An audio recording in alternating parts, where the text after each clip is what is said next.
All right. So the reason why I decided to make a code of conduct is if I am going to be having some more of like these community type things, then I feel that it would be good to have some like guidelines for what I feel is appropriate and why like I might time out or ban some people, which I have done in chat in the past. And so I figured maybe having like the actual rules there to point to say like, hey, this is how I make those decisions. And also this is how to contact me in case like somebody else is harassing you or something bad. So I made this to cover, YouTube, Twitch, and GitHub, and I can add in any other services or anything else that I add in later.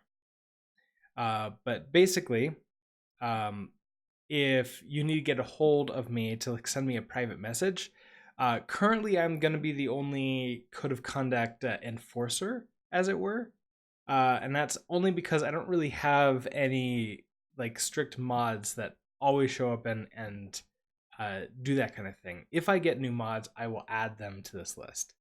But for right now, you can whisper me on twitch.tv, or you could direct message me on Twitter, or you could direct message me on Discord. I'm usually paying attention to all three of those services, so it's pretty easy to get in contact with me there. And then I have a list of like why you might be timed out, why you might be banned if something were to happen here. Uh, I think that these should be pretty self obvious. Like generally, the idea is be excellent to each other.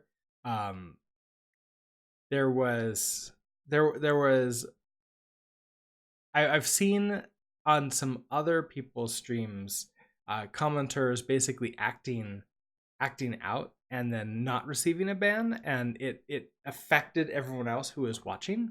And there were some people that were joking around about it, but I think it may have actually uh, hurt some people who maybe were lurking, maybe would have commented, but just sort of didn't feel like it after that.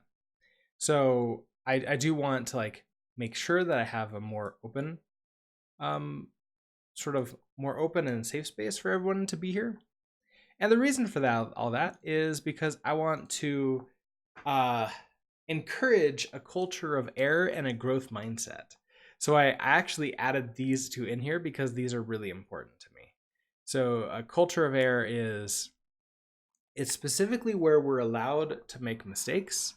And because we're allowed to make mistakes, that's how we grow and we learn and we get better.